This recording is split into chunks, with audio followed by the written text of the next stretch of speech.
I don't know have any statistical data to back it up, but I just, a lot of times I look around the country and see scores all the time. You see Miami last night, they win 1-0 in 10 innings. You see all these games that are 3-2 and 4-3. Certainly when they made the change in the bats a few years ago, it made a big difference, from an offensive output standpoint.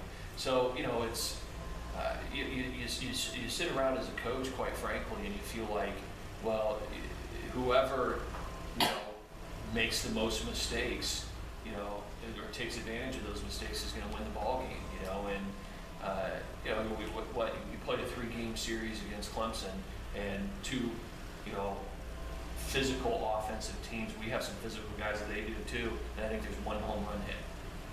That wasn't the case 4 and 5 years ago. You could play at Clemson and in a 3-game series, there might be 4 or 5 balls hit out of the ballpark. So when you're having to collect hits to get 3 hits to score a run, it's difficult to do.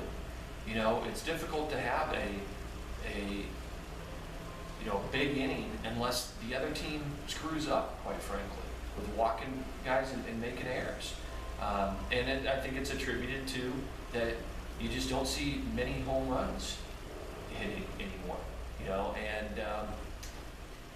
I wish we could go back, quite frankly, but we can't, and it is what it is. So as a fan, you have to appreciate the little details of the game, right? You have to appreciate a 1-0 shutout, a great pitched game.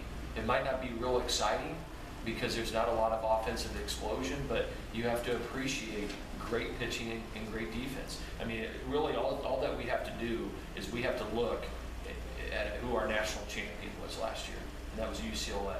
And, they pitched and played defense, and they didn't hit much, okay? And they knew it, and the formula worked for them. And, look at the run production that happens in Omaha, Nebraska now at TD Ameritrade. Nobody can hit a ball out, and the games are all 2-1, 3-2. And so, it is the way it is, and you have to figure out as a coach, if that's the case, you have to figure out what do we need to do on a consistent basis to win college baseball games. And I think we're doing those things, and that is great pitching and playing really good